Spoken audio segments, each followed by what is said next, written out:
There is no other sport like it. It's just really you out there. You're about to go into a war. The stuff that was somewhat crippling mentally, it crushed me when I wrestled.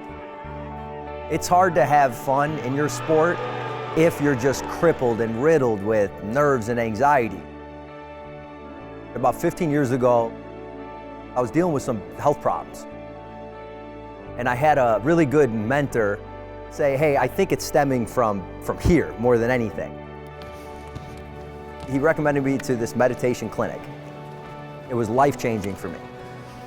My kids every day see me somewhere hidden in the house. They'll walk in a room and they'll see their dad just like this. And I started seeing just all these benefits personally. So then I tried to carry it over into coaching. A few years ago, we implemented some mindfulness techniques to our training. Cold tubs, meditation, coloring. We're tough guys, we're alpha males. And when you start sitting down and meditating, it might be hard to get the correct reception right away. What really makes it work is that you're not trying to accomplish anything. All right, eyes closed. When you hear go lay on the mat before you guys go try to beat each other's heads in, it's a little different. Feel your arms in your hands. Just let them be dead weight. It's not the point of it, but I feel kind of at rest, like almost sleeping, but not really sleeping. I feel like after I complete the guided meditation, I just feel more okay with how I'm feeling. I would say it helps you shift your focus towards something more positive. The coloring came from a sports psych that I hired for the team. I walked into the team's locker room and on the kids' lockers were coloring pictures of like horses or sea turtles, and I was like, what's that all about? For me, it was more, you're joking, right? Coloring is something that you do when you're a little kid. I was sitting there thinking like, coloring, would that really help us? Anytime you're truly focused on one thing, that's really meditation. Even though these are college students and wrestlers, when they're coloring, they want to do a good job. Once I get into like a groove of like coloring, switching out through color pencils, then like I kind of get into like hypnosis state. We usually combine it with a cold tub.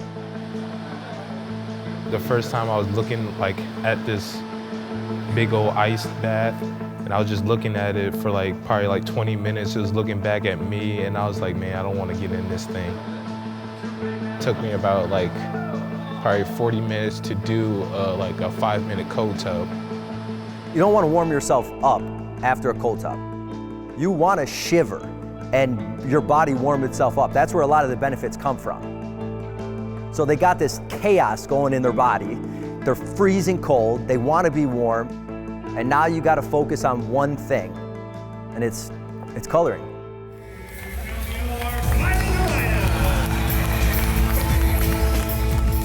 We're cutting edge because we're consistent with it.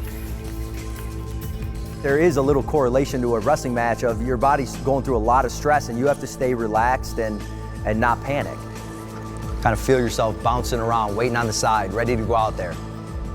I don't know how much science there is behind it, but I know it's kind of like a placebo. Like, if you think that stuff's working for you, it probably is. It helps you with kind of just staying focused for long periods of time and try not to break your concentration. The more you can stay focused and more you can stay in tune, the more you can have control of the match. The mindfulness techniques that we do are going to do a lot of things to help us peak in March. I think it's going to keep us healthier. I think it's going to keep our mood more positive. The internal barriers that are stopping you from performing your best, it gets rid of those. And we're getting more of our true selves, the way the guys want to be, the way they want to wrestle.